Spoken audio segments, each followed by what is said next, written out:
Everyone, and welcome to our group's presentation on the blue-eyed, brown-eyed experiment.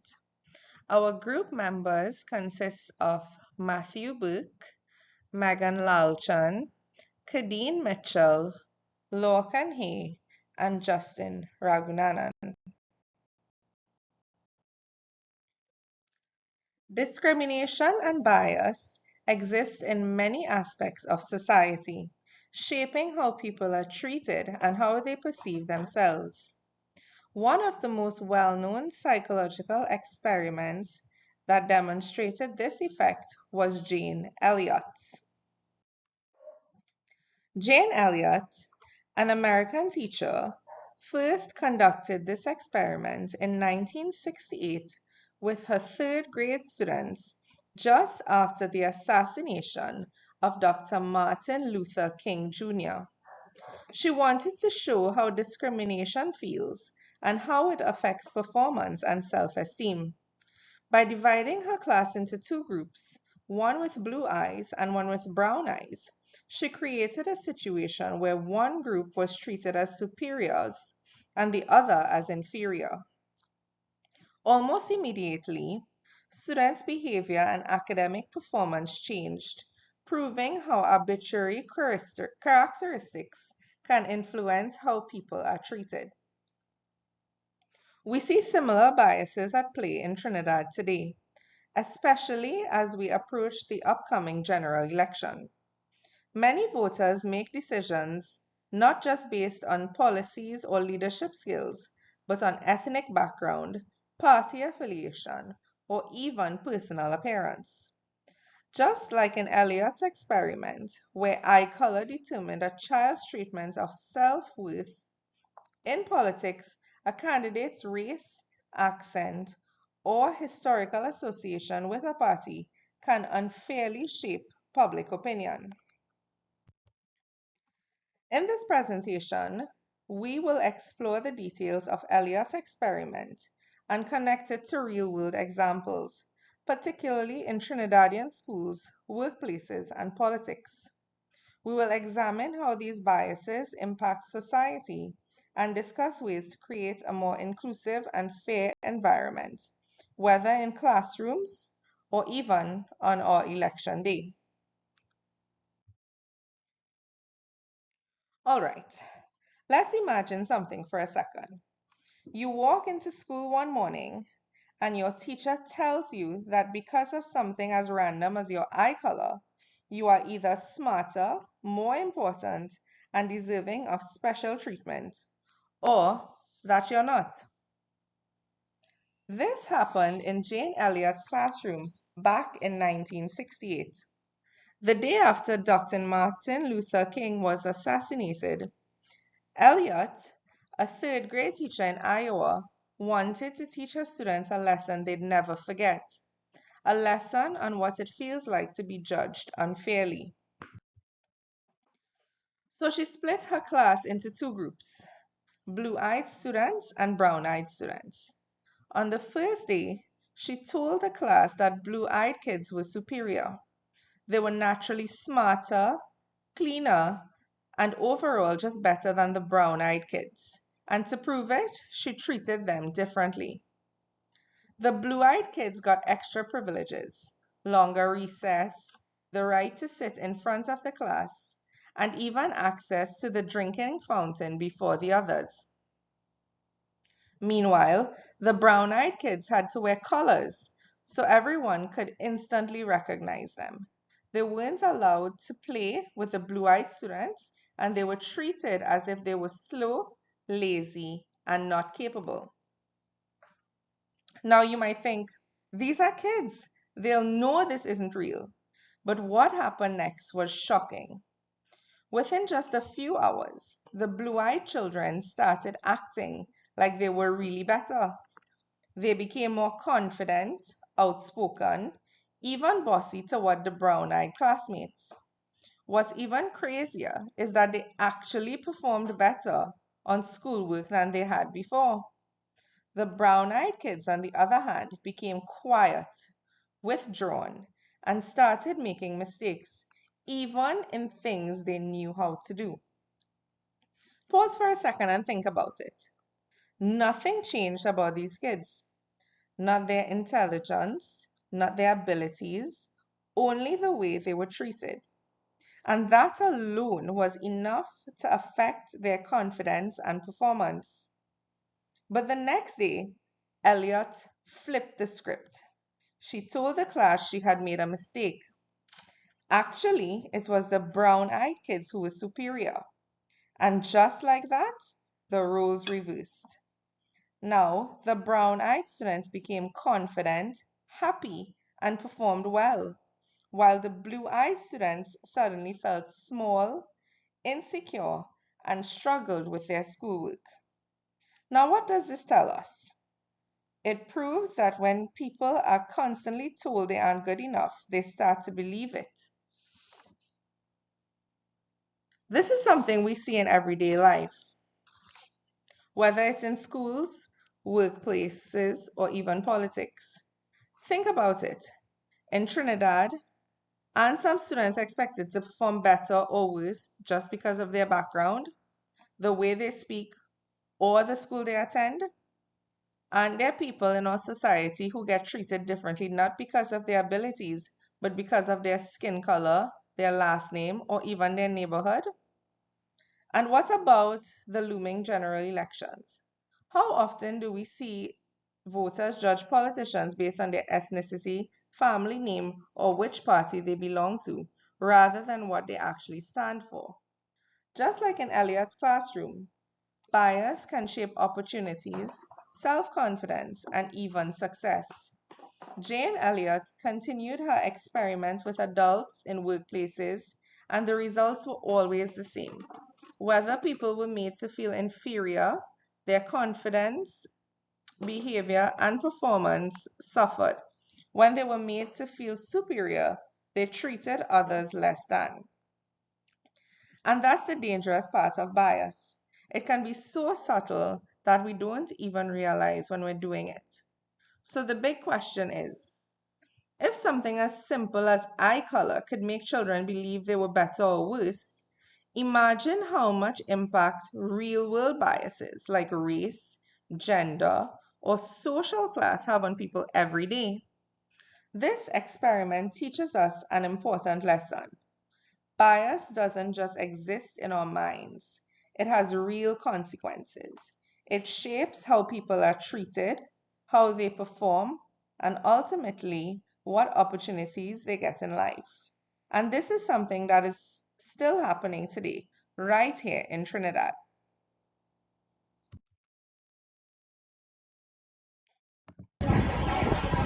So, I'm giving your stickers, right?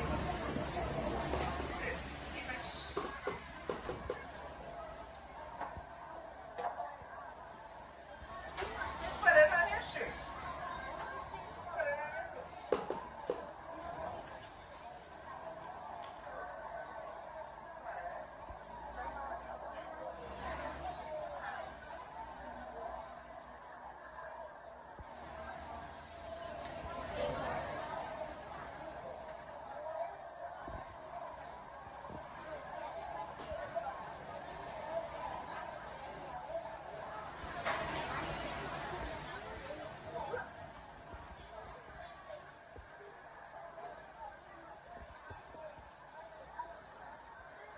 So can the children who got red stars stand?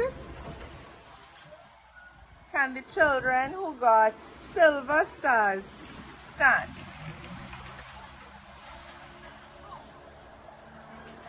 Okay, good. Okay, so from next week, my silver star children, they are going to be line leaders.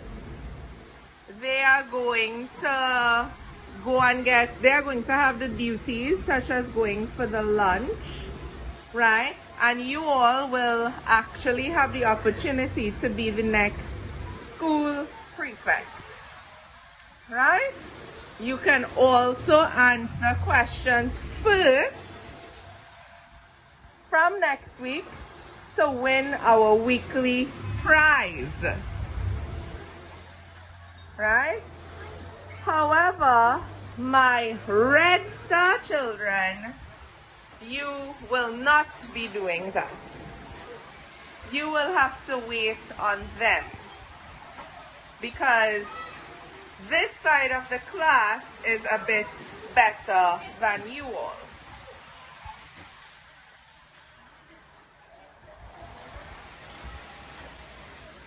How do you all feel about that? Huh? Good? And how do you all feel about that? Huh? Why does that make you feel sad? Huh? Okay, so Amaria, you okay? No? You feeling a bit sad? Okay, you feel sad because you have a red star. But I just checked back my laptop and I actually made a mistake. It's the Red Star children who has the opportunity next week.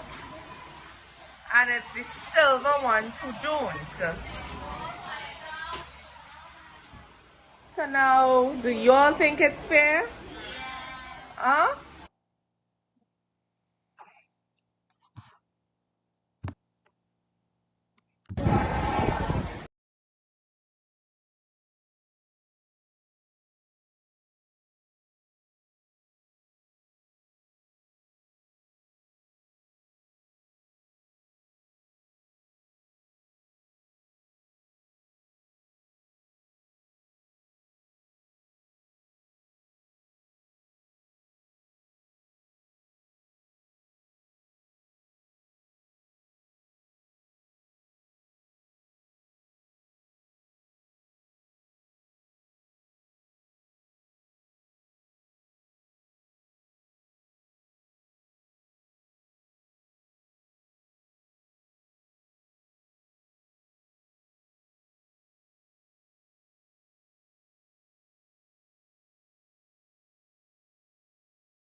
So let's look at how some key psychological concepts can be demonstrated. So why does this experiment work the way it does? It's not just about eye color. It's about how we learn, how we see ourselves, and how society shapes our behavior. Let's break it down. Albert Bandura proposed the social learning theory in 1977. You ever noticed how kids pick up behaviors just by watching the people around them? That's social learning. We learn from what we see and experience. In the experiment, when the teacher treated one group as better, the kids didn't just accept it, they started acting the part. The superior group became more confident, assertive, and even a little arrogant, whereas the inferior group became hesitant, withdrawn, and struggled with simple tasks. This is exactly how children learn behaviors in real life. If they're constantly told they're not good enough, they start believing it. Another theory was the self-fulfilling prophecy proposed by Robert Merton in 1949. Have you ever been told you're so smart or you're not good at maths and then found yourself living up to that label? That's the self-fulfilling prophecy at work. If a student is constantly praised, they gain confidence at work and work harder to meet expectations. If a student is always doubted, they start believing they aren't capable, which affects their performance. In the experiment, kids labeled as less intelligent started struggling even though they were just as capable as the other group. This happens in real classrooms all the time. Teachers may unintentionally expect less from certain students based on their background, and those students end up performing worse because of it. A theory called the stereotype threat, proposed by Steele and Aronson in 1955. This one's a big deal. When people know there's a negative stereotype about them, it can actually hurt their performance. In the experiment, once the inferior group internalized that they weren't as smart or capable, they performed worse on tasks. In real life, if a student hears, girls aren't good at science, or students from rural areas don't do well in exams, they might actually perform worse just because of the pressure of the stereotype. This happens in Trinidad too. Students from less recognized schools might feel they have something to prove and struggle under that pressure even if they are just as smart as others. A theory called the in-group versus out-group bias, proposed by Tajfel and Turner, noted the following. This is the whole us versus them mentality. People naturally form groups and tend to favor their own group while being skeptical or even dismissive of outsiders. In the experiment, as soon as the kids were divided into blue-eyed versus brown-eyed, they quickly started seeing each other as different, even though they are all classmates just the day before. In Trinidad, we see this with race, class, and schools, and even accents.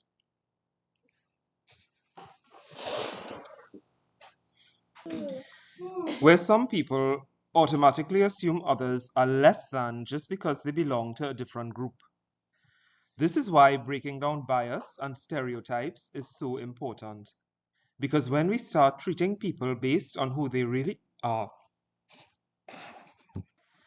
and not just what group they're in, we create fairer and more inclusive spaces. All right, let's bring this experiment closer to home, right here in Trinidad. We'd love to believe that bias and discrimination don't exist in our schools and workplace. But let's be real, they do. Maybe not as obvious as Jane Elliott's colors and eye color segregation, but it happens in more subtle ways. Think about it. How often do people in Trinidad make snap judgments based on the following: skin color, fairer skinned people are more attractive, social class bias, if you're from a prestige school, you must be smart, accent and dialect bias. She talking too much Creole, she must be uneducated. And the last names. The last names sounds like money. And on neighborhoods. He from Laventille? He might be trouble. Education. Students perform differently based on teacher expectations and sociable labels. Student performance is influenced by self-perception and reinforcement. We can also see in the workplace and social discrimination, bias affects hiring, promotions, and workplace dynamics. Employees labeled as less competent may experience lower confidence and productivity. And politics and elections. Voter discretions are often influenced by ethnic, racial, and party bias rather than merit. Candidates can benefit from or suffer due to perceived social labels. The experiment provided how discrimination affects behavior, performance, and self-esteem. Bias is not just a personal belief, but a structural issue influencing education, workplaces, and politics. Society must be aware of unconscious biases and work towards equity and inclusivity. These automatic assumptions shape the way people are treated without them even realizing it, just like in the blue eye, brown eyes experiment. Now let's zoom in on how this bias shows up in schools. Teachers are supposed to treat all students fairly, right?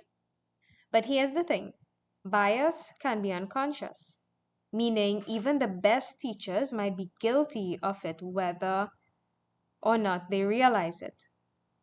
So let's look at some common scenarios in a Trinidadian classroom. Firstly, prestige school versus government school bias. Students from a well-known prestige school often get more respect and opportunities. If a teacher knows a student went to a government primary school, they might expect less from them academically. Just like in the experiment, expectations shape performance. Students who feel underestimated might not even try, while those seen as smart feel pressured to success. Secondly, the bright versus slow student label. Some students get labeled as naturally bright, while others are seen as not academic. Teachers might call on certain students more, giving them more encouragement and push them towards leadership roles. Meanwhile, others might be overlooked or assumed to be lazy or disruptive, just like the brown-eyed students in the experiment. Over time, the students start to believe the labels and live up or down to their expectations.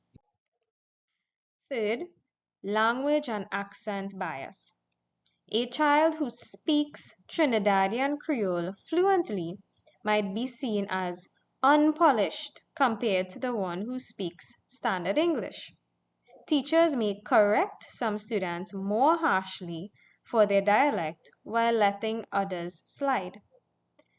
The blue eyes, brown eye experiment provided that self-esteem affects performance.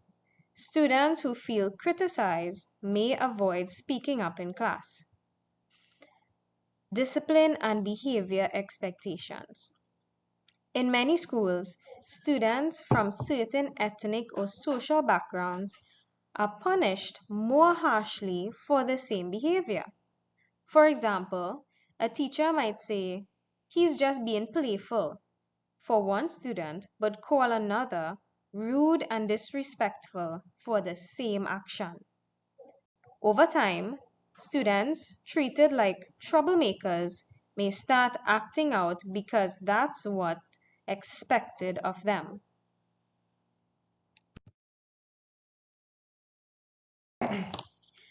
So what can we learn from this blue-eyed brown-eye experiment? Well, labels have power. When you expect less from someone, they start to expect less from themselves. Bias can be unintentional. It is not always about racism or malice. Sometimes it's just ingrained in how we were raised. Teachers play a major role, encouraging all students equally, challenging their own biases, and creating an environment where every child feels valued can make a difference. Let's challenge these biases in our classroom, our schools, and in our daily lives. Because, as we've seen, a simple label can change everything. Value to society and student performance. You ever notice how some students just seem to get all the praise and attention, while others kind of fade in the background? That's bias at work, where we realize it or not. And the truth is, it has real lasting effects on students, their confidence, and even their future.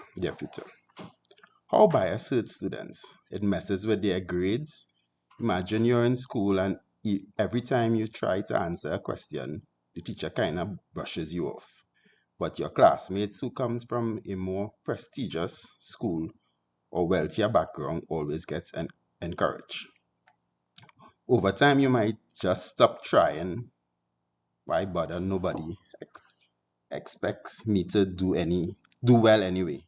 That's how bias can lower motivation and academic performance. Because when teachers don't believe in you, it's hard to believe in yourself.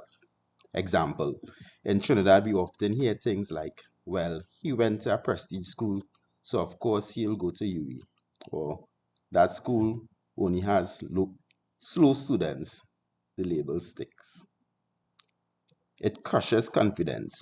Now, let's say you speak with a strong Trinidadian accent in class, and every time you answer, someone chuckles, or the teacher corrects you in a way that feels embarrassing. You start second guessing yourself. Maybe you stop speaking up altogether. That's how language bias affects students. It makes them feel like they don't belong in certain spaces. Example, some students avoid subjects like English literature or debate competitions because they feel like their accent or way of speaking isn't good enough. It closes doors before they even open. Bias isn't just a school thing. The way students are treated in the classroom affects their whole future. If a student is always overlooked, they might not apply for scholarship leadership positions or high level jobs because they've been conditioned to believe they're not the right fit. In Trinidad, we even see this in workplace where some people change their accents in interviews or use different versions of their name just to get a fair chance. It all starts in school where we learn or unlearn our own words. Now we can discuss how small changes create a big impact. Teachers need to check their own biases. Let's be real, we all have biases.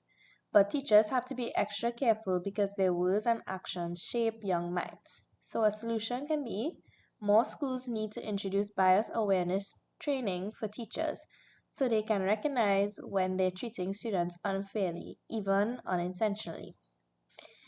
Give every student a voice in the classroom.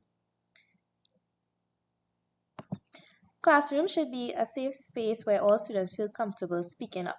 A solution. Teachers can make a rule where everyone gets a turn to lead, not just the bright students. Encourage students to use their own voice instead of trying to sound proper just to be heard. Representation matters for students. Students need to see themselves reflected in books, history lessons, and role models.